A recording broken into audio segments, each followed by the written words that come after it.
So diabetic retinopathy is a sad thing to talk about because it's one of the diseases that, there's different levels of blindness. We talk about legal blindness is 2200 or worse in both eyes, but you could still get around, go to the bathroom. You could travel with somebody that could read bus schedules and have a pretty good time. Diabetic retinopathy is, in young adults, is the most common cause of decreased vision. In older adults, macular degeneration is more common. And there's two main types. We call it background or non-proliferative. That can cause leakage in the macula, and proliferative, where that bad molecule VEGF we talked about, vascular endothelial growth factor, causes new blood vessels. So just to review, there's the optic nerve. This thing got smaller, and the retinal vein is bigger, and then the retinal arteries. And this is a normal macula. Remember, macula means spot in Latin. So there's the macula. And here's what a background diabetic will look like. There's little hemorrhages. There's exudates of cholesterol here and here. There's no new blood vessels yet. That's why it's non-proliferative. So it's the beginnings, little hemorrhages, little microaneurysms, cotton wool spots, are microinfarcts. And really what it is, a disease of sugar that damages the blood vessels. And I can spend hours talking to a patient about their diabetes, and at the end, I'll go, do you have any questions? They'll go, so what causes this all again?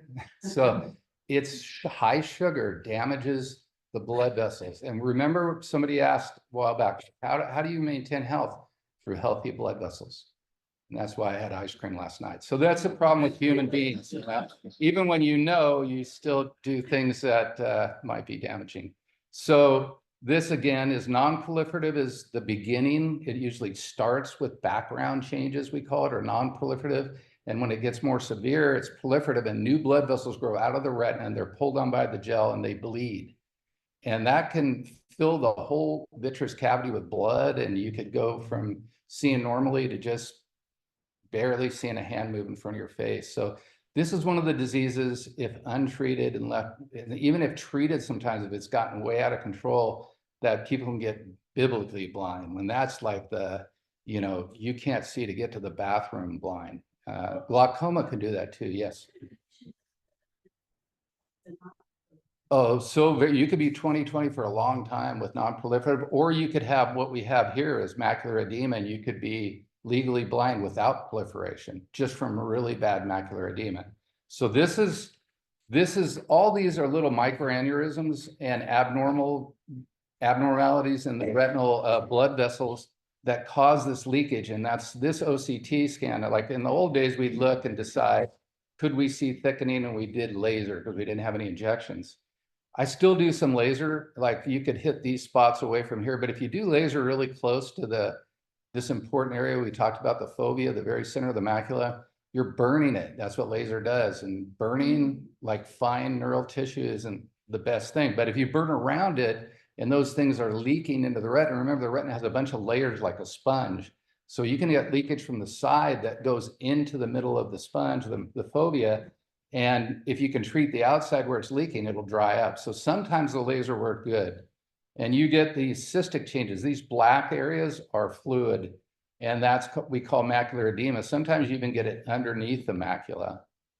And here's again, I always like to show normal. Remember, this was a normal OCT with a foveal depression, which is a good thing. And this is what we see with somebody coming in with diabetes. Actually, they could see maybe 20/20 here. Why? Because the center fovea is still dry, but right around it, it's swollen. And most people would inject or try and treat this because that's a lot of swelling. Here's another person with, you can tell where it's leaking from. Why? Fluids leaked out here. And we talked about the cholesterol being a bigger molecule. So the RPE cells, the deep cells of the retina down here, those are pumping out fluid to keep it dry, to keep it looking like this, where all the layers are stacked really symmetrically and not let it get like this. So this right here are abnormal blood vessels that are leaking out, and they're creating a pool of fluid, and those cells are pumping it out. And this, we call it a circinate ring of cholesterol, is telling you that the leakage is right in the middle. So that actually is a good one for laser.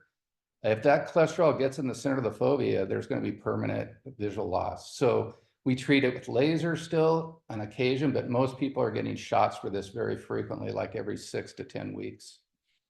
And here's another macular edema slide. I think that's the same one, sorry. Mike, Yes. can someone detect macular? Again, that'll cause blurriness if you check it out. Anytime you have swelling in the macula, you'll have a lot of distortion. We call it metamorphopsia. You won't see well because it's a neural circuit that is like an electrical circuit with fluid in it. And also, I think Mark asked this a long time ago, the structure and the shape of the fovea has to do with its function. So when you distort that depression and swell it up, it's not just that you're inhibiting the electrical transmission, but you've changed the way those cells collect the light and how they're meant to collect the light. So it doesn't work well with fluid in it for a couple of reasons. And cholesterol is even worse because it permanently damages the rods and cones. Right. Yes. If a diabetes is reversed, if a person manages to reverse diabetes, does that automatically follow that the blood vessels in the eye heal?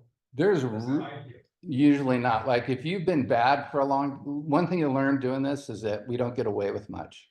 So let's say for 10 years, your sugar was way out of control.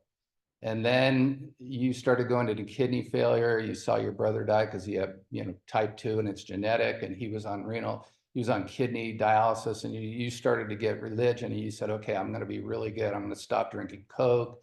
I'm going to stop eating, a bunch of white rice and mashed potatoes. Those are some of the worst things for diabetes because it spikes the sugar. It doesn't just raise it, but it raises it really quick. So let's say you change suddenly. There's like a backlog that'll show up in the eye, even if you change. And then it gets to the point where even if like sometimes people got kidney, pancreas transplants and they no longer had diabetes. It doesn't stop the train that was already on the road before you got damage your kidneys, because you've damaged all those blood vessels. So neurons don't replace themselves well, and neither do blood vessels in the eye once they're damaged to a certain degree. Steroids help a little bit because it decreases the VEGF and it also helps heal. But there's so many side effects to steroids, systemically, and there's some side effects in the eye. So it's hard to get away with that. Once you've got a certain level of diabetes, if you get it just at the right time and you get religion at the right time, yes, you can turn it around and you can get improvement, but you'll suffer less, and not just with your eyes and your whole body, because diabetes, the kidney, the heart, the brain, and the eyes, that's where you have all these little blood vessels. So, I mean, when I was 35, I knew what aging was. And that's the downside to my specialty. I knew. Yeah. And it's not pretty. Sorry, let me go back. So this is really exuberant neovascularization. So this is proliferative.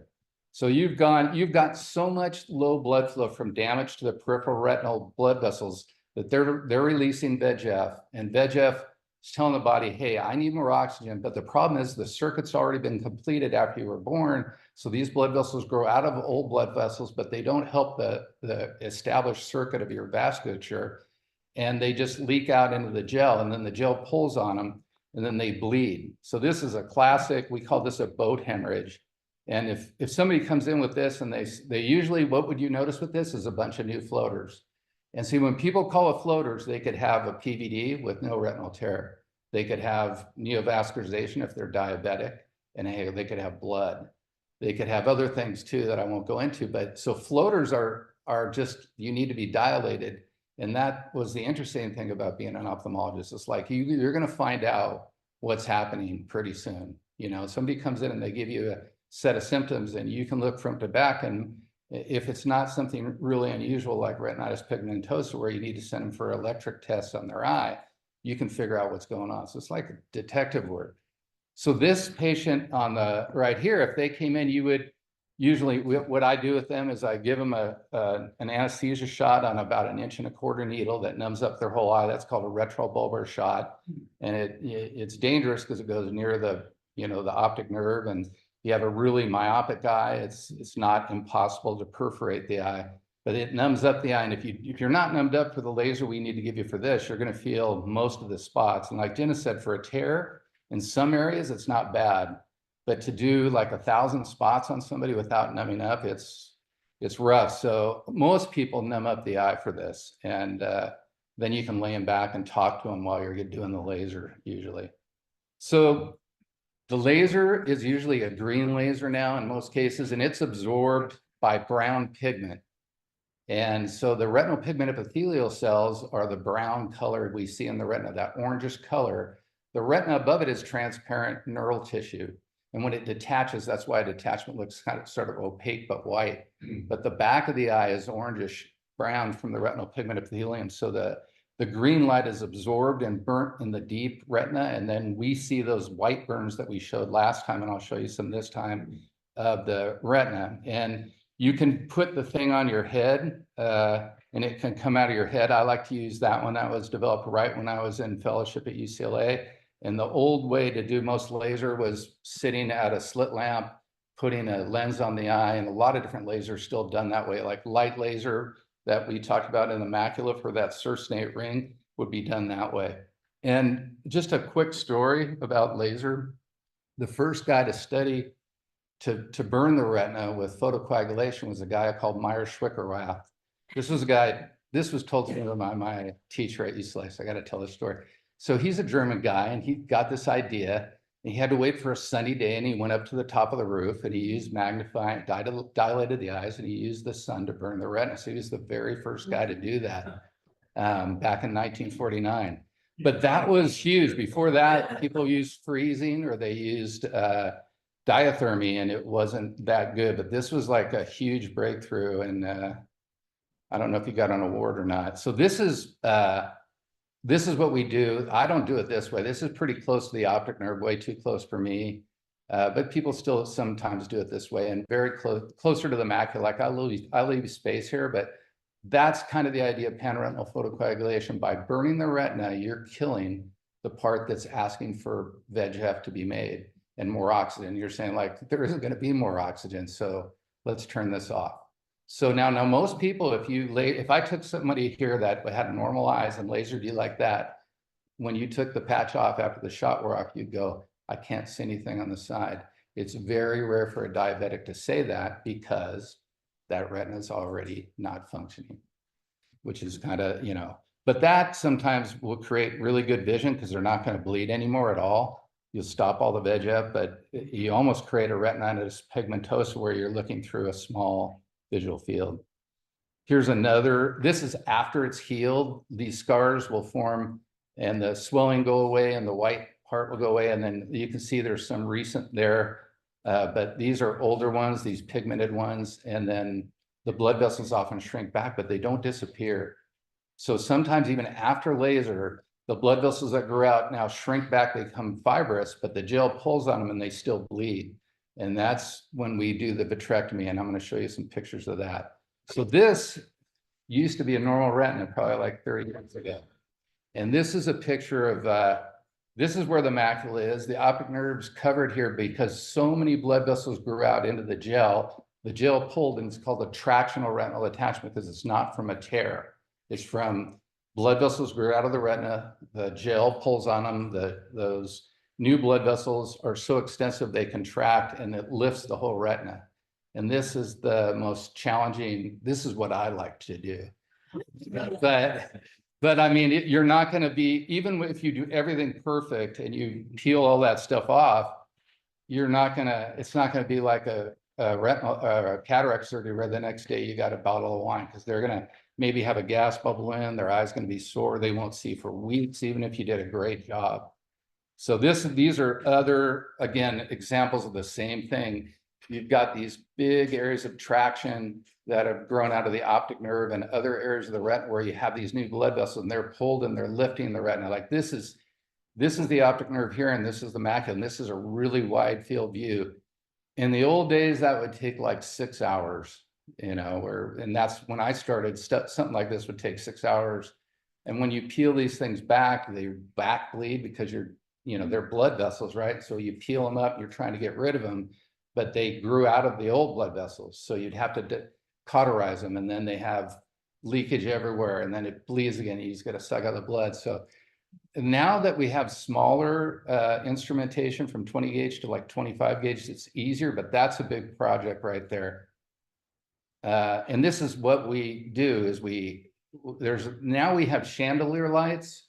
Remember, there's 3 openings in a vitrectomy. Now, one of the infusions has this light, so you don't have to have a light in your hand. So you can have a forceps where you can lift it up, and then you can use a little scissors to go underneath it and disconnect them. But then if it starts to bleed, you got to get your scissors out and get their diathermy in, and you got to raise up the bottle. And then the area that you're going in and out of the eye gets bigger after 2 or 3 hours, and water's spurting out, so you got to suture that. So it's kind of like a war. It's very challenging, and done a lot of vitrectomies like that. So before we leave diabetes, any questions on diabetes? Well, a technical one. So you're Sure. treating this with a narrow beam of a laser, right? Yeah. Well, initially we start with laser. So how are you mechanically aiming this? Okay, with that thing on your head, there's an aiming beam. So while the patient's laying down, you have a lens and everything's upside down and backwards. Then you have a foot pedal. And so where you're focusing the light on the retina with the aiming beam, you see a red spot where it's when you're at, you press the foot pedal. But the aim, you're moving your head? That's the way. I'll move around like that. They're usually not moving much, but they can move a little. It's not like you're right near the macula. You're just trying to destroy peripheral retina. So it's not always as organized and, pretty as you think it'll be. Right, it's just that it's not a scalpel in your hand. Somehow you're No, moving a beam of light. Yeah, and when you're sitting up, you have the lens there. There's a little toggle that you can aim it with, or you can just move the lens or, up and down a little bit. So, yeah, and that's why you don't want to have to laser too close to the macula, because it's not super, super accurate. Do they have like a helium neon laser that you're using to aim it? That's very. Yeah, it is the aiming beam is a HENI. We call it a helium neon. Yeah. And then the one you burn it with is like frequency double YAG. Yeah, it's double YAG, or some of the old ones were argon green, or sometimes we use red to go through blood, but that was always hyped. If you have red, it'll go through the blood easier, and it did a little easier, but not, if you have enough blood, it's just hard to laser. Yes. Have you had any experience with people using Ozempic or any of the other new? Yeah, we get a lot of calls from the pharmacists to say, is it okay if we give them Ozempic because there's a label warning that it may make the diabetic retinopathy worse. So that, I think we talked about that last time. That's a known thing. In other words, if you're way out of control and you're running sugars of 300, and then all of a sudden you get under control, not even just through Ozempic, but through better insulin usage or changing your diet, and you go from an average of 300 to say 100, which is a real big improvement, initially you'll have worsening of your diabetic retinopathy. But there's nobody that's going to stop anybody from better control, you see, because over a long period of time, you want better control. So yeah, like I get a lot of calls like that. Can we give Ozempic? Yes, you can. Yes. So, when I had my cataract surgery, later in the process, the film developed over the new lens. Yeah. And they use a That's a YAG laser. YAG. Yeah. It's a different frequency. Yeah. So it doesn't disturb. A different type of laser, actually. Oh, it is? Yeah. Yeah, that creates little miniature explosions. We covered that in, I think, the last one. Oh. But yeah, there's a lot when somebody remember what I said in the beginning, what you had is not the same thing that the other person had. Right. A laser is not a laser is not a laser. There's so many, you can have 3 or 4 different types of laser for glaucoma. You can have different lasers for retina with using different types of lasers. And it's not that simple. So like thinking that somebody saying, everybody wants to relate, right? So you hear somebody on Next Door Neighbor saying, I had this, and this, and they go, oh, I had the same thing. You probably didn't. No, I'm just saying, is it the frequency of the laser that determines what tissue is gonna burn or whatever? For some of them, but a YAG laser is a different type of beast. And I'm not a physicist, but it creates micro explosions.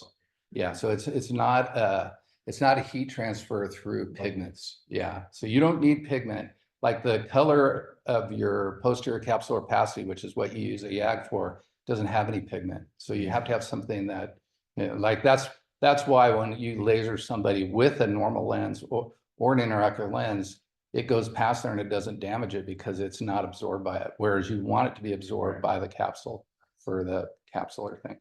Okay, well, here's a pretty common thing. It's called an epiretinal membrane macular pucker, cellophane maculopathy. There's so many different names for it. And what it is, and people say, what caused it? We think a lot of times that the gel pulling away from the retina caused it, but there's like people that don't have the gel pulled away from the retina that have these things. So a retinal tear can release cells that can cause it. So we look for retinal tears, but most of the time you don't find any reason for it.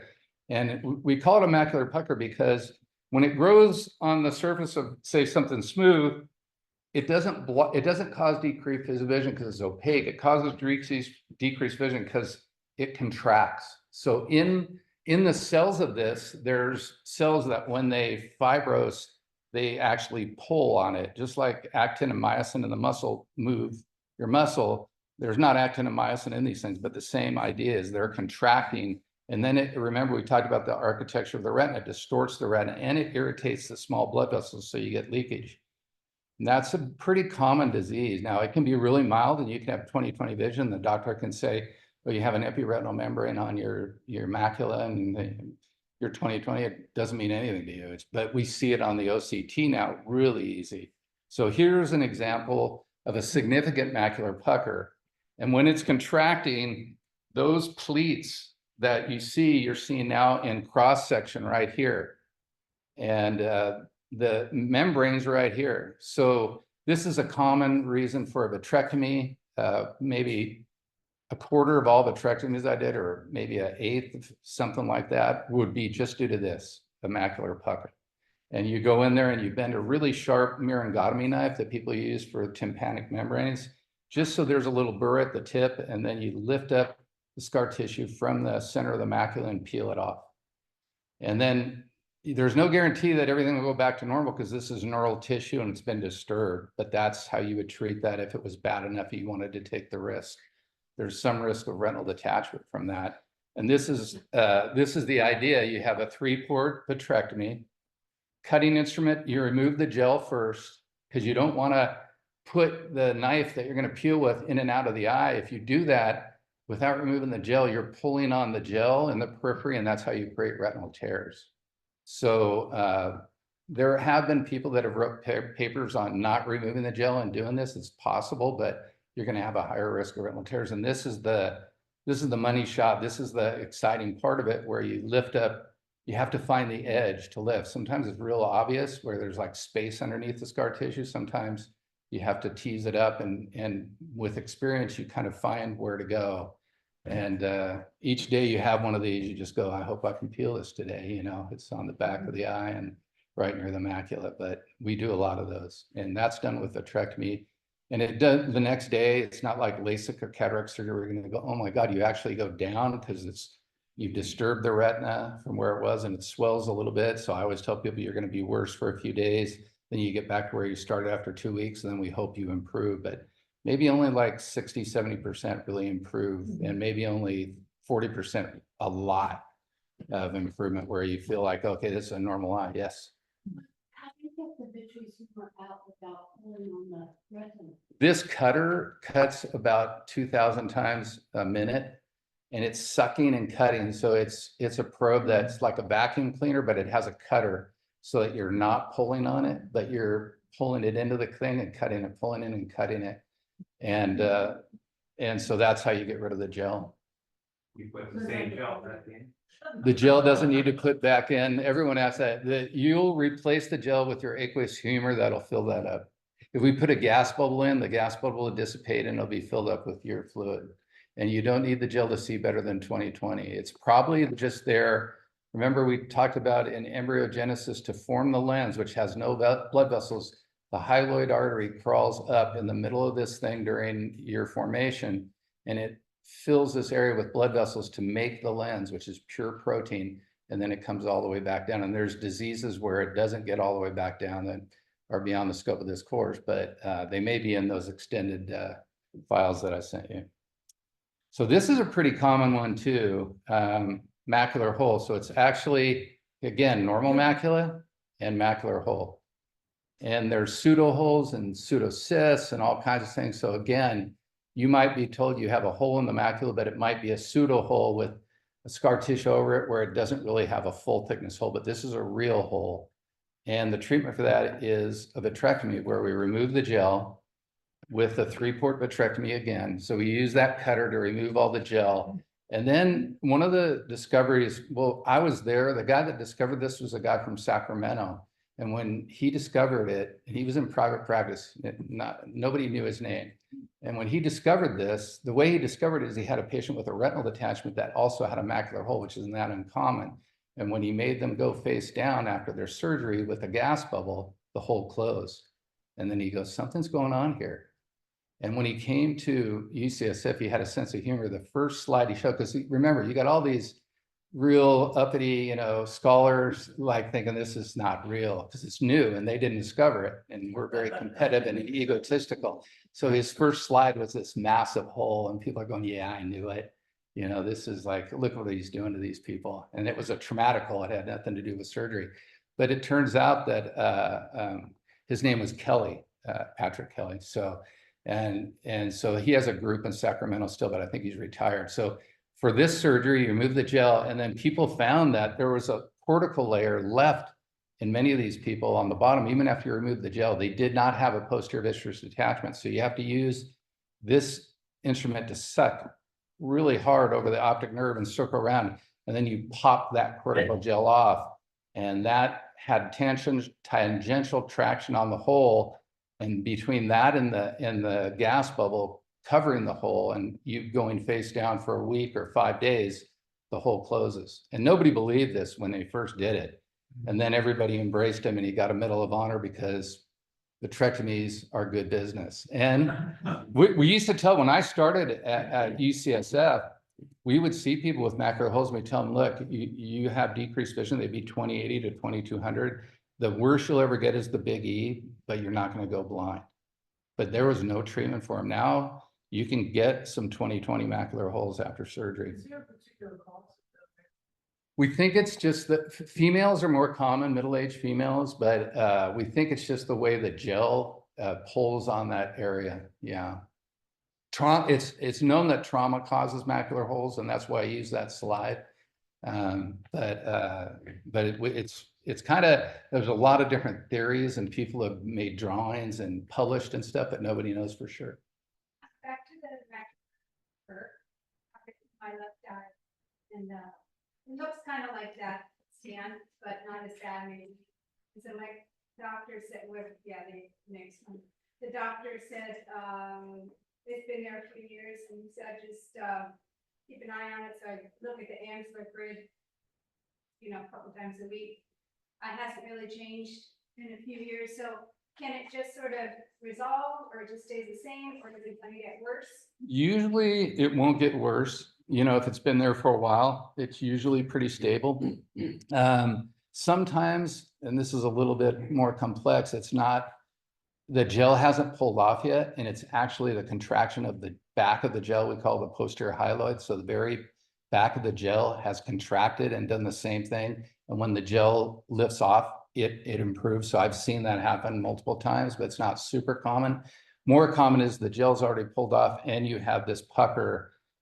Usually it won't get worse. And it's a combination of, should you do anything about it, is if it's in your dominant eye and it bothers you a lot, then maybe you should.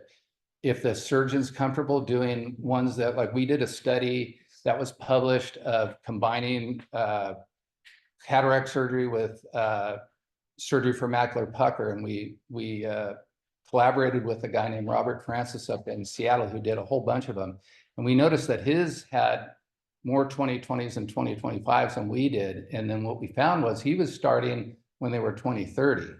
And we were waiting until they were like 20/40, 20/50. Because when I was starting at UCSF, they told you don't do anything about these unless you're 20/70 or worse. And right now at the VA, the guy that I would send him to, because I'm not doing surgery, so I'm now triaging for him and I see him. So I can't really tell them, should you do it or not, because I don't know what he's comfortable with or what he thinks. But what it turns out is if the longer you wait, the less likely you're going to have a better return of vision, which kind of makes sense. That's true in a lot of diseases. What determines your final result is where you started. So if you start further away from 20/20, you're not going to get all the way to 20/20. There's ones that do, but it's statistically less common. So a lot of it has to do with how much it bothers you, whether you should have surgery, the comfort of the surgeon, if they like doing these and they're really comfortable doing it, and they're strong at peeling thin membranes right near the macula, then they may suggest it. And whereas some of the older guys, when I started, who didn't start, they weren't trained with vitrectomy, they wouldn't be aggressive with these. So a lot of factors have to do with it. If it's your non-dominant eye and you barely notice it, then, and you haven't had your lens removed, this surgery will cause a retinal detachment. If you're 70 years old and you have this surgery, vitrectomy, you haven't had your cataract out, the chance of you getting a cataract in the next 6 months that's visually affecting you is really high. And so then you're going to need another surgery, which is why we combined the two surgeries and took out the posterior capsule at the same time. But a lot goes into deciding should not, the personality of the patient and everything. So it's kind of hard to give a strong answer on what you should and shouldn't do. But following it and seeing if it, if it progresses is not a bad idea. Yeah. So macular hole is pretty common. You need a gas bubble for that. You don't need a gas bubble for the macular pucker.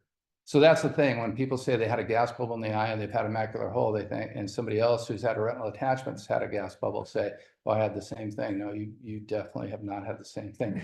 And then sometimes people put in a gas bubble for a macular pucker, which most people don't do. And that can be even more confusing. Okay, we talked about vascular health. Diabetes is that's the teacher of like when you see 40-year-olds and they're like 75-year-olds, it's because their blood vessels aren't healthy. And, most of you have already beaten that idea, so you probably could eat a little ice cream right now and celebrate. But if you're diabetic and you're 40 and you've already eaten a lot of ice cream, it really creates a lot of damage. And, all this is related to heart attacks, coronary artery disease, CV, strokes, dementia. We talked about white brain infarcts from high blood pressure, where you're slowly picking off the white matter. And if you look at MRIs of brains on a 20-year-old and compare to a 90-year-old, there's a lot of space in between the brain and the skull in a 90-year-old, no matter who you are. And diabetes is really shows you that. And the cholesterol story is, everybody's probably been on Lipitor at some time or told they need to be on it. And there's a lot of evidence that helps a large group of people. Smoking is really bad. Like when we were at the VA and medical students, we used to walk from the county hospital over to the VA. It was just a short walk. And outside the VA, there's always a guy smoking cigarettes through his trach. And there's people with their legs cut off and they're still smoking out on the side. And you learned okay, what causes an amputation? The most common things are tobacco and diabetes, because war is kind of a rare part of that now. So actually tobacco is it's like a form of diabetes. We don't think pot does the same thing to the small blood vessels, but tobacco and nicotine seems to be really bad for small blood vessels. It causes spasm of the smaller arterioles. And then when it's not there, they're going back and forth and it damages stuff. Exercise is good, sugar, and sometimes it's just having good genetics. My dad eats tubs of butter for years and he's 92. So some of it's just the luck of your diet, your genes. So one of the things to talk about is these AREDs. These are the big study that showed that vitamins may slightly increase or significantly decrease the progression of dry macular degeneration to advanced macular degeneration. So they're recommending you take these twice a day. I wouldn't wake up in the middle of the night if you miss your night and go grab it, but that's what's recommended. They don't affect cataract. They don't affect other diseases that we know. They don't help diabetes. They don't help macular pucker. They don't help because people will, they're an eye vitamin. So people think they have the same thing that the macular degeneration people, but they don't. And nothing's been proven for that. And a lot of people think if you take vitamin A, it'll help you, or you eat carrots, it'll help you. There's some truth to that, but you don't need a lot of vitamin A or carrots to avoid night blindness. AREDs are a combination that they used in a big national, international studies to show that there was a slight decrease in progression. So they marketed it as AREDs. age-related. What's that? It's a combination of vitamins. Yeah, I used to tell people that couldn't afford it at Kaiser, like just take a Centrum Silver. It's pretty close. It's not the exact formula, but if you look at what's on the back of the Areds and what's in Centrum Silver, it's pretty close. If you smoke, you're supposed to avoid beta carotene in your vitamins. Because So air conditioning was off. that's one of the reasons. So all of So a sudden, how are we with time? Is it? We should take a break. Okay, so we could take a break right now. And if you guys have any questions. okay, Okay. just right now. Yeah, of course, there's always Be warmer, questions. you know, than just air conditioning, you know. I had a question. Sure. I know you covered a little bit the retinal vein. Yes. But I started studying about 3 months ago, the central vein. Well, I started with. Just 1 second here. And saw Okay, everybody, we're gonna, we'll open this up to questions, you know, but I just wanted to go over a few things. Well, let's do the eye drop thing because Jen wanted me to do that. So if you're taking eye drops, things you don't want to do, I know that's a negative way to talk about things, but when the drop goes in the eye and you're squeezing it out, it's going on your cheek or it's going into your nose. So the first thing, even if it stings, is to tell yourself just gently close your eye. And if you do that for a minute, that's pretty good. And extra credit is when you press on here, you're blocking the punctum from bringing it into your nasolacrimal duct and then down into your nose. So closing your eye gently, like I like to tilt back and then pull the lid down and create a shelf. And once you feel it in your eye, don't squeeze it out. Just gently close your eye. It's a reflex to squeeze it out, especially if it stings. So you have to overcome your reflex. And you can do it, but you have to remind yourself to do it. Yes. I was told that you drop to the side of your eye, that's the right into. There's a lot. I mean, there's people that use like a device to put in your eye. So there's a lot of different ways to do it. If you have somebody there, having them put it in your eye, but people trust me to put in the eye because I have a degree and they came to see me. But when you have the wife or the husband do it, they're like, you're not, you know, it's kind of like driving, right? So that creates sort of the problem. But I like to pull it down. If you're trying to do it on the side, you're gonna get a lot on the side of your face. So lying flatter and creating a shelf by pulling, not on the lid, but on the skin below there, I think is a good way to do it. And that way, like if you try and put drops in your eye when you're sitting up, it's really hard. Like people that have bad necks and stuff, and we can't tilt them back, I've got to use like a ton of drops and it's all over their face to get some in their eyes. So, we'll talk, I think we're done with disease because it's, you know, a retinal specialist sees people going blind all the time. So it's such a different thing than a cataract surgeon who is bringing back vision. We do bring back vision, but, you know, to get there, it's slow and it's sometimes painful for both the surgeon and the patient. And so I'll tell you how I got involved in this. I had a friend, there was 2 people that really got me into ophthalmology. One was a best man at my wedding who was really into the Grateful Dead.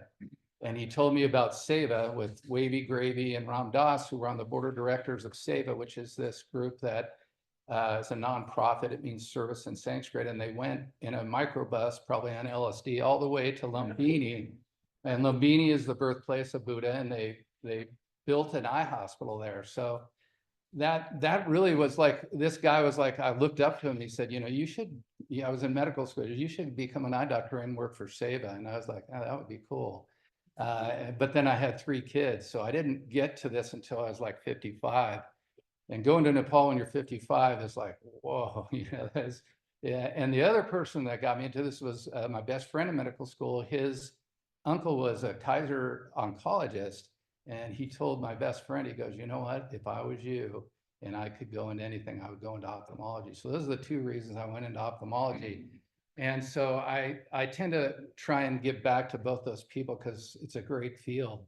So you did go to. I did go to Nepal, and you know, SEVA is a group that you know, is a nonprofit, and you can donate to it. They're out of Berkeley, and they've been doing this for a long time. Like I said, they built the Lumbini Eye Institute, the LEI, and that's where I went to volunteer for about a month.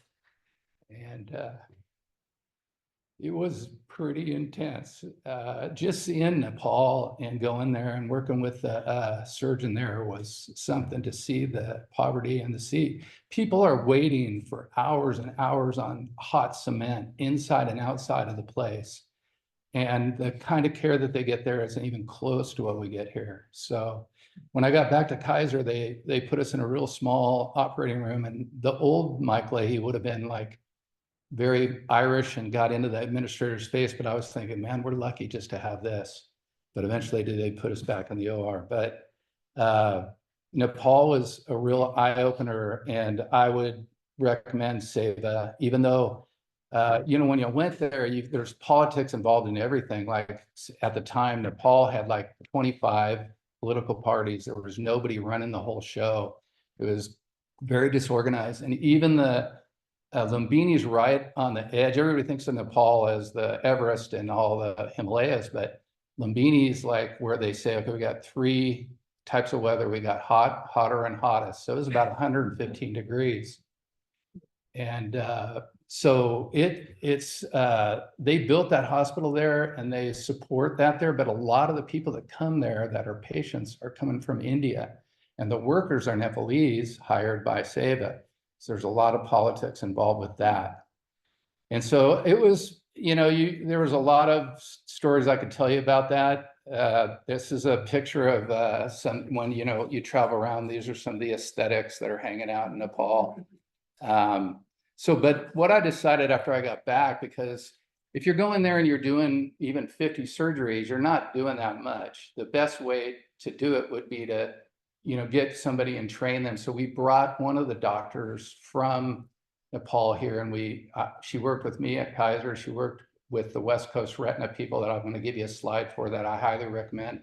And then we also had her rotate at UCSF, thinking that, okay, that would really be a good way to reach a lot more people. And the way we did that is I formed my own, first of all, we're not accepting any donations. The thing's been closed, but we still have a website. So if you go to www.beautifulvision.co, not .com, but .co, there's stories of people that have gone blind there that were interviewed by one of my sons and sort of transcribed, and they had to sign off on the stories of this was my story. So a lot of the things that you get from being an ophthalmologist is understanding blindness. And their stories really help do that. At first, I thought everybody needs to hear my story, like what I do and all the excitement and all there's that neurologist that writes those books and then plays Beethoven on his piano and drinks really good wine. But this is more about the people that are going blind. And so if you go to that website, you'll see a picture of my 3 sons, and there's stories about each of the diseases we've talked about, glaucoma, diabetes, and with illustrations and everything. There's pictures of, of the diseases and the disease process. And there's pictures of these patients. There's more than just 6 patients that gave their stories. Some of them didn't want to be photographed. This was the lady that's the head of the center of the School for the Blind in Fremont. She actually had retinopathy of prematurity when she was young, but she ran the school. And this is a guy that has von Hippel-Lindau, which is a disease that causes tumors all over the body, and he's never gotten a prosthesis over his right eye. And this is a lady that had severe glaucoma. One of the quotes from the stories was, my son asked him, "Do you ever wish you weren't blind?" And this guy who had severe glaucoma said, "No, because I would have never met my wife." So there's a lot to be learned. This is a slide that I wanted to give you guys for who I trust in my area. I just don't know this area. I'm sure there's really good doctors in this area, and you guys can share those stories with each other. You have a group. That's a good way to kind of find out, okay, who should I go to in the area? And these, Mike Wong was a guy I worked with at UCSF, and I still know him well. He does cataract surgery. David Chang is like, when I called his office, he's a little bit older than me, but he was the man at UCSF for cataract surgery. When I called his office, I said, "Is he still doing cataract surgery? He's going to retire in a couple of years." He's got a 5-month wait. So that's one of the ways you can tell at least in the Bay Area, how much in demand a surgeon is. And that doesn't mean he's going to be perfect. You'll find some of his patients have stories of, I went to David Wong, and ever since I went to David Wong, blah, blah, blah.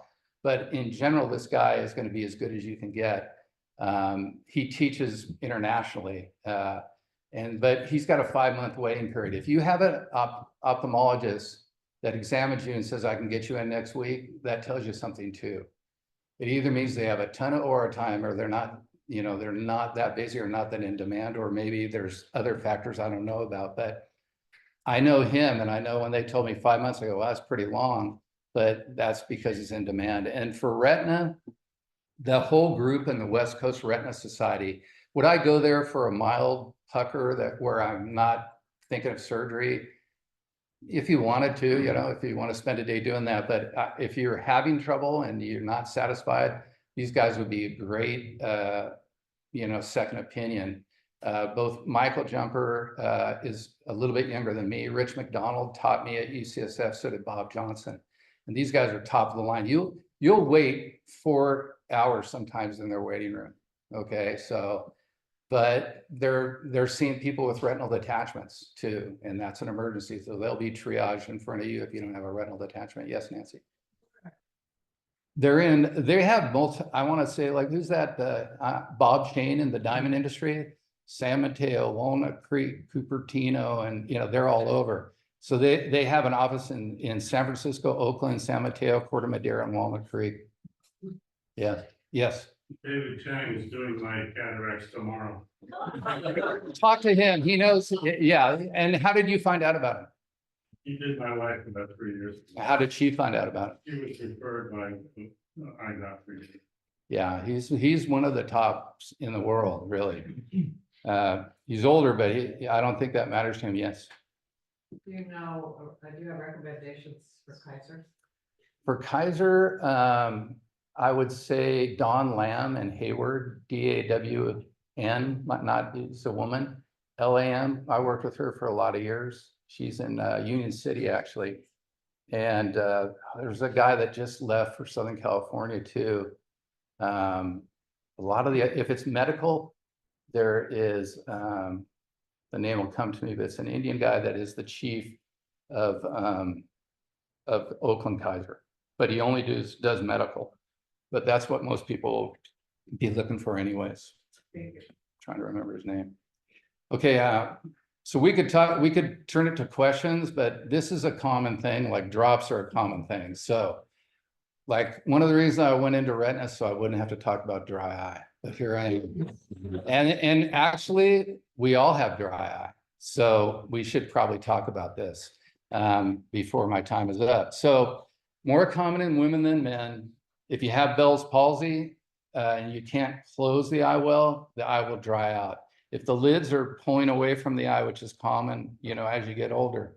I think Dianne Feinstein had that. You could see her eyelid was pulling away from the eye before she passed away. That's called ectropion. That keeps your lid is like the windshield wiper moving. It's not just wiping fluid away, but it's distributing the fluid over your cornea. So if you don't have a nice pool and the lid's not working well, that can cause problems. There are so many different types of artificial tears. There are thin ones that kind of refresh you, but they don't last very long, and they go into your nose, and they can create buildup on the eyelashes and the eyelids. All of them can. Yeah, and so like adding an eyelid scrub 25% of the time. We didn't talk about blepharitis. That's another reason I went into retina, but blepharitis is a buildup on the eyelashes and the eyelids. Is very common in Irish, Scottish, English people. If you see WC Fields or look at my nose where you can see the pores on the nose, some people you don't see their pores on their nose, but people like me, and if it's really bad, like WC Fields, they get a rhinophyma because all the lipids are being excreted through the nose and the pores there. And there's oil glands on the lid that excrete oils. They're supposed to. Wherever you have a hair, you have an oil gland. And there's special glands in the eyelid called meibomian glands. So sometimes diet will affect that. I know a lady came back from India and she had multiple styes in her eyes. And the most likely cause of it, she never had a sty before in her life, is that her diet was high in a certain oil and it was being excreted through those glands and they were blocked And that's what a sty is. It's kind of a plugged up oil gland or like a zit in the lid. So there's so many products. If you're real severe, you'll get a corneal ulcer, and we call it a shield ulcer because it's in a certain part of the eye that's exposed the most, the bottom third. And they'll actually sew your eye closed. I think I have a picture of that right here. That's a partial tarsorrhaphy where they sutured the side of the eye, because when your eyes are open for a long period of time, they dry out. Okay. So one of the guys who's a general ophthalmologist at UC for years says, one of the best things to tell people with dry eye is to close their eyes. And it seems obvious, but if you're staring at a computer screen all day long, or you're watching TV, or you're driving long periods, your eyes are open, they're evaporating. And the way that you treat it, if you're real severe and you have a shield ulcer, they'll sometimes sew your eyes shut. So closing your eyes is one of the best ways to treat dry eyes. So closing your eyes for a portion of the day. I remember my grandmother used to have her eyes closed, and we look, it's like 10 a.m. We look across the room. We said, "Grandma, you sleep?" And she goes, "No, I'm resting my eyes." And that's what the general ophthalmologist told me to tell you guys. That works. If it's really bad, they'll take some of your blood out and they'll spin it down, and they'll use the serum part, not the red blood cell part, but the serum part, and they'll make special customized eye drop. That's a real big to do, but it does work. But to get people interested in that, you have to find usually a corneal specialist or a general ophthalmologist that knows a lab that is going to do all that. We never did anything like that in the old days, but they're doing stuff like that now. Yes. Did you mention an eye scrub? Yeah, so 25% of the time you have blepharitis that goes along with dry eye. So if anybody has any symptoms, if you look at most people's eyelids, they have dandruff on their eyelids, just like most people have dandruff. And some people have a lot of dandruff, some people have just a little bit. But those oil, they're made of oil and staphylococcus and staph epidermidis and all kinds of stuff. And they build up on the eyelid. And as people get older, if their hands are shaky, they don't feel comfortable cleaning their eyes. But you can, like what I do is I'll get Johnson's baby shampoo. This is especially for blepharitis. If you only have dry eye, I'd only do this once a week. But if you have blepharitis, it's usually worse in the morning. If you have dry eye, it's usually worse at night because your eyes have been open all day. So if you wake up in the morning, you have a bunch of sleep and matter in your eyes, which is a little bit common for all of us. But if you have a bunch and your eyes are red and irritated and you get styes, that's blepharitis. So for that, I like to use Johnson's baby shampoo and put a little dime. You don't need too much because you don't want to over detergent. Just like you don't need a lot of detergent in your laundry, you don't need that much to clean off your eyelids. So you just make a little bit till you get suds. Use warm water because it'll melt away some of the oils.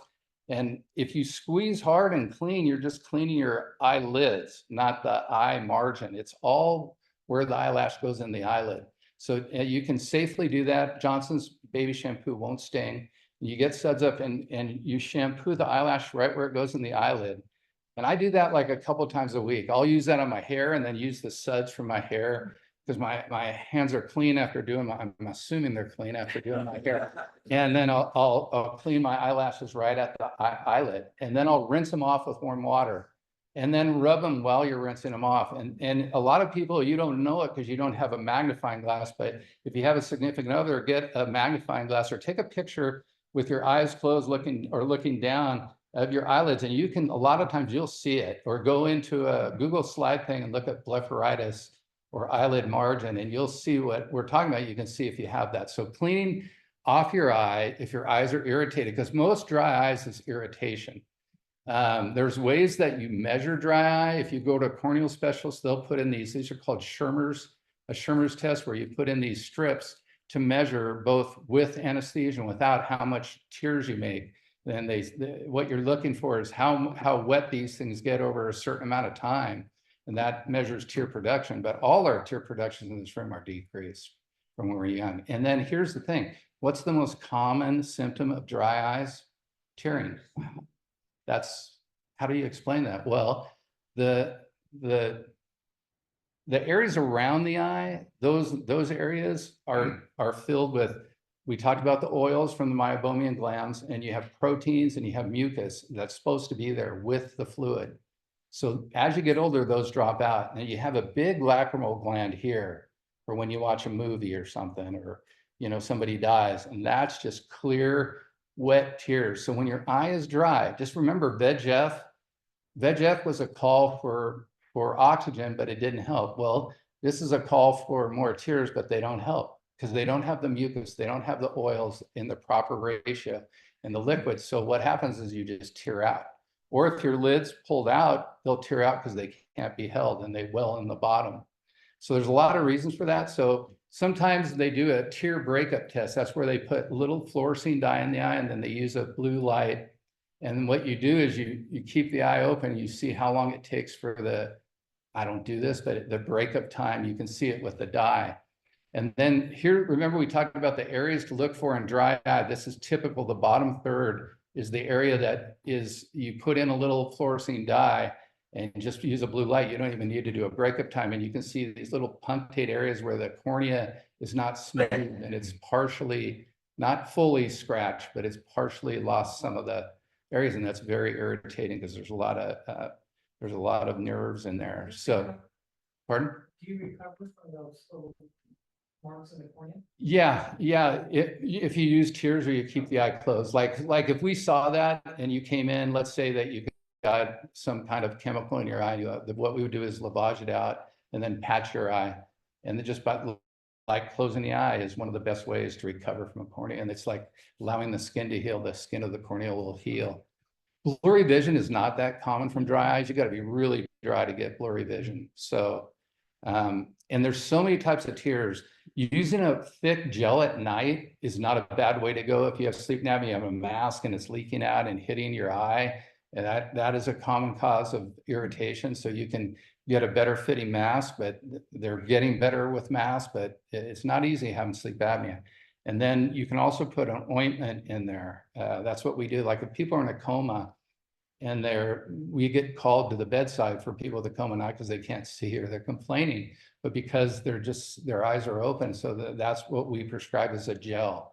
The problem with the gel during the day is it makes your eyes blurry because it's an ointment and it's greasy, and you know, you put it in and you go, man, I'm blurry. It'll melt and then it'll get clearer, but it's not that easy to use in the daytime.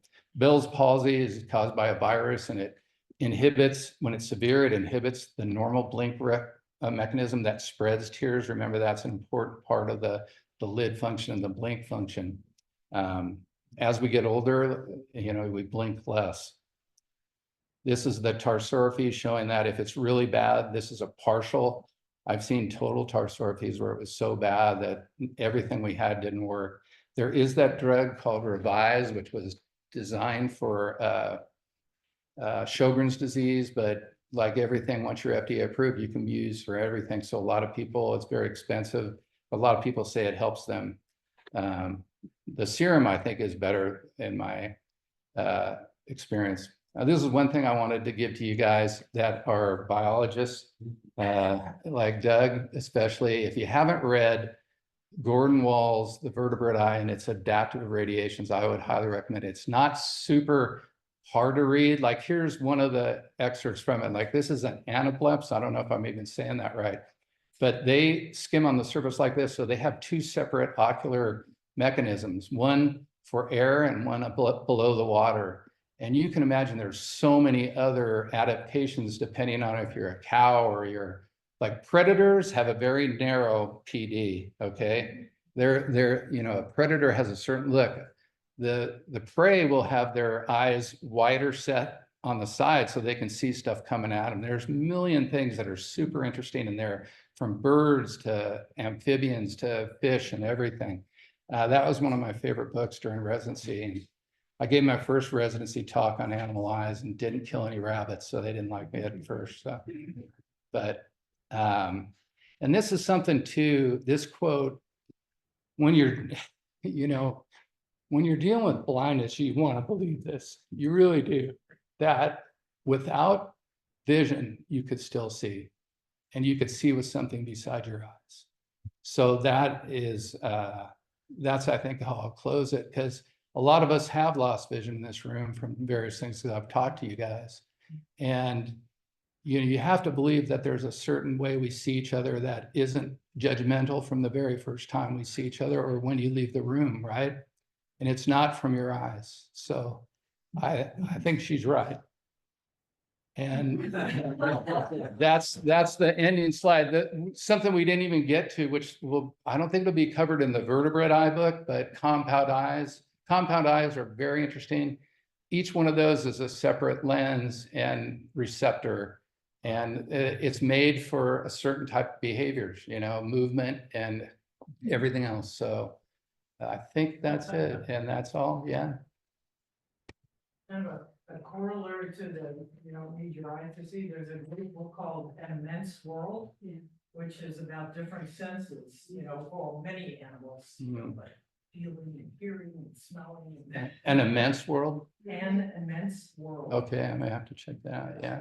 Yeah, somebody that's dealt with blindness wants to, but like, I want to believe that blindness isn't as bad as being deaf. And you could argue about that, but that's what I want. I have to believe that, you know, just because I see a lot of blindness. And that's what Beautiful Vision was about, is how did those people were chosen because they had gotten past it. You know, it wasn't weighing them down anymore. And they had a certain thing that we saw. And that's why we chose them to tell the story, their stories. Any other questions, Jack? Could you explain what's going on with optical migraine? You know, it's a little bit of we say like a trash can term that we use when we can't explain things.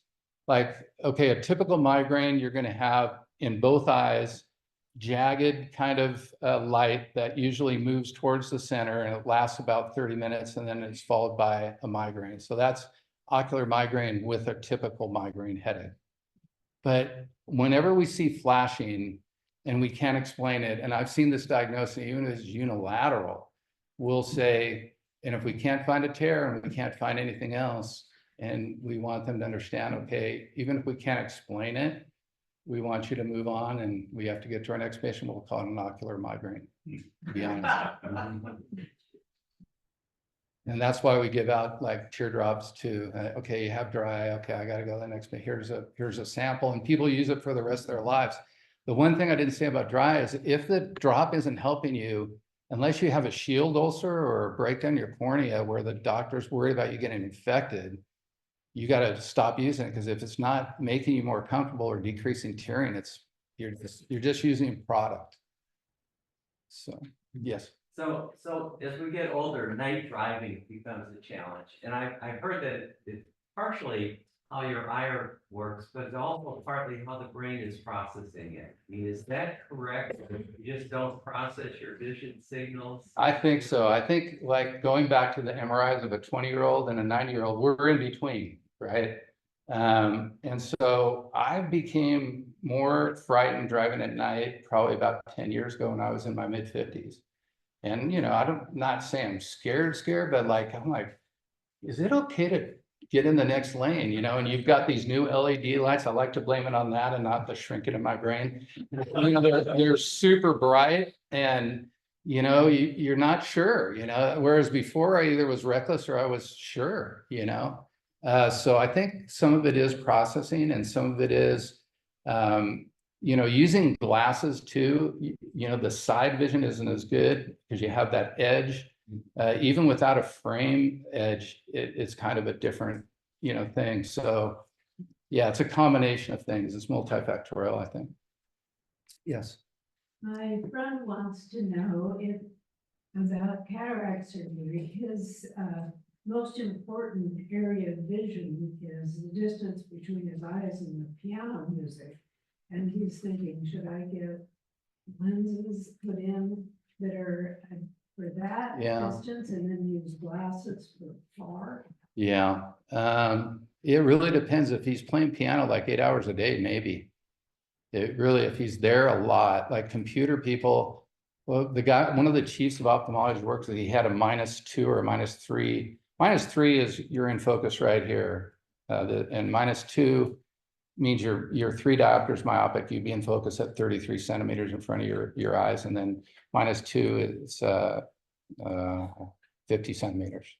Mark is quicker than I am, so he's gonna tell me if I'm wrong. If And then- is that, I mean, Yeah, but a lot of people like, okay, if you are using like glasses like this, these are progressives, right? So I put these on to find the right spot. I've got to tilt my head. Like we've all seen that, you know, tilt that we all started with our parents doing it, then we do it. So that you're finding, and this is different than an old bifocal. Old bifocal had the whole lens on the bottom was for near. These are graded to have, instead of trifocals, they have intermediate, they have near, and they have a little bit farther, right? And so when people tell me like they're working at the computer all day long and they're having trouble, I say, well, you know, maybe just getting glasses just for the computer. I know I'm not totally answering that question because you really have to, once it's set inside the eye, it's set. So if he doesn't do a lot of distance stuff or she doesn't do a lot of distance stuff, then maybe so, but a lot of people value near vision if they're more intellectual. But if you have somebody that goes to the beach all the time and they're surfing, they wouldn't want to be set right there, right? So a lot of it has to do with activities of daily living. Yes. I just got the monovision cataract, and I just told them I was one for the piano music and one to see the doctor of the choir. Yeah. So I have one for each in each. Are you happy with it? Oh, I had it for years like that. Yeah, very. Okay, so monovision, I didn't like as a retinal specialist. Why? It's great if both eyes are normal, right? You don't have to wear glasses. And getting somebody out of monovision that they usually don't want to wear glasses to realize, first of all, you have damage to your retina. We can't fix it and lenses won't fix it. And you've got to get out of monovision because, you know, even if the other eye sees well at nearer distance, this other one can't do the other thing. So you now need both, you know? So monovision breaks down when you have a problem with your retina. But it's great when you're young and you don't want to wear glasses, or you're older and you have normal retinas. Yes. I've been seeing ads recently for adjustable readers. You can change the diopter setting with that knob or something. I don't know if you know anything about them. I haven't seen people with a lot of them, not that that's a great, you know, non-advertisement for it, but they haven't really caught on. And that's one of the things I was getting at with these progressives. It's a small area that we're using. So if you're constantly doing something for a long period and you're only using a small area, your neck and your posture are stuck in that position unless you move the other thing that you're looking at, right? So that's when I would recommend just getting glasses for like computer, which are different than readers. Reading most of the time, unless you're like 7 foot, is going to be right about here, which would be like a +250 or a +3 when you see your prescription. But computer is like more of a +2 unless you're really close to the screen. So yes. Oh, sorry, Dave.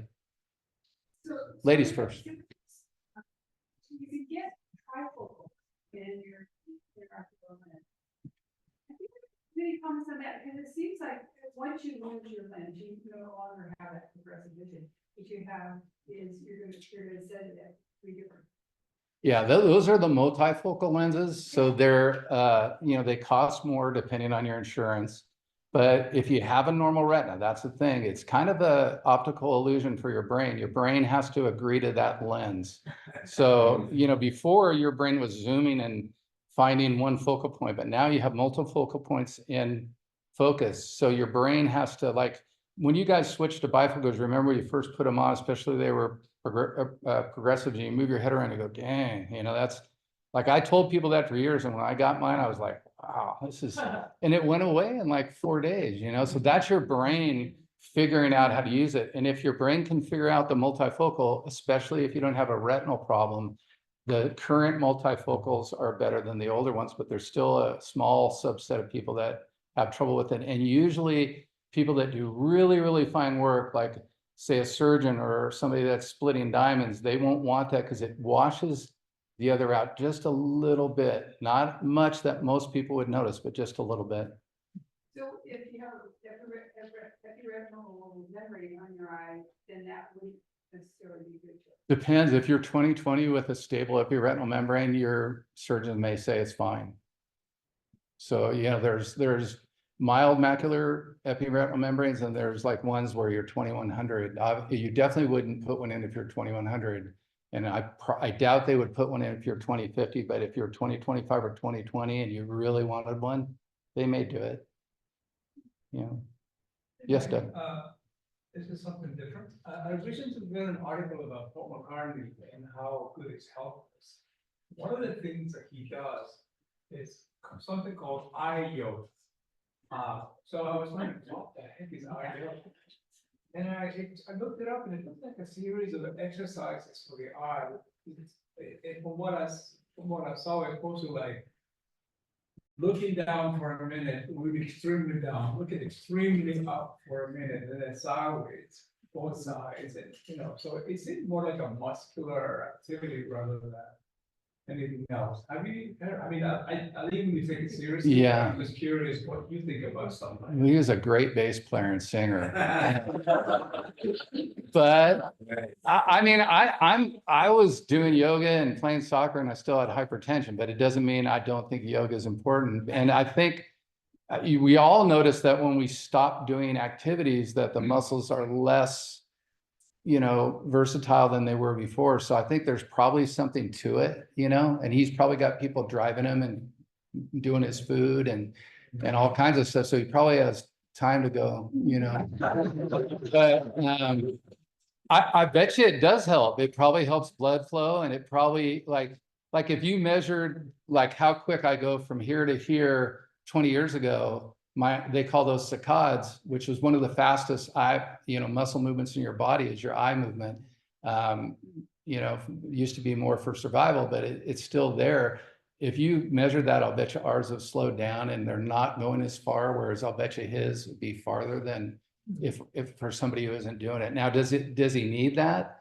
But yeah, maybe, just better blood flow and, something to do. And I think I heard that he's updating the song when I'm 64. He's gonna call it when I am 100. Yeah, no, he's pretty much a treasure. Like, like the people that get knighted sometimes are political, but that guy probably deserved it, A lot of entertainment for us. Yeah. A lot of good sounds. Any other questions that you guys have? And that, like I said, I did send a big set of slides that have pictures of a fox retina, and we didn't talk about tapetum, why an animal eye is, has mirrors that shine back at you, and it has some of that stuff in there that's rare. But I was really into that when I was at UCSF. So that I want to just share those slides because they're rare slides. That when I went to UC Davis, and I was going to do that residence project, this guy shared those slides with me, and I want to just get them out there to somebody who might be interested because they're pretty rare. You could, I don't think they're that easy to find on Google Slides, but you can find a lot of dog slides on Google Slide, but there's some in there too, and they're beautiful. Like you could take one of those pictures and just blow it up and put it on your wall, and it would look pretty good. Why Yes. don't you do a class next year? Well, yeah, we'll have to give you guys time to think about that. Yeah. But yeah, there's plenty to talk about. Like we didn't talk about the pineal gland. That's like the gland. We used to have a third eye. A tuatara lizard still has a rudimentary third eye on the outside, but over many years, ours is embedded, and that's the pineal gland, and it's near the pituitary. And that has a lot to do with our health because it secretes melatonin, and the eyes take in light and they send signals through the sympathetic ganglia in your neck, and that goes up to your pineal gland, and it also goes to your hypothalamus, which is a big endocrine visual pathway there. I went to that class. To say. Yeah, and there's iridology. If you get the main slide set, I'm going to contend that lady from Afghanistan when she was young with the beautiful green irises is not the lady that says she was the same lady later. And if you look at those slides, you can get a close-up of their irises. The irises don't match. I don't want to spoil that for you because everybody believes Time magazine, right? So yeah, there's plenty to talk about in the eye, and thanks.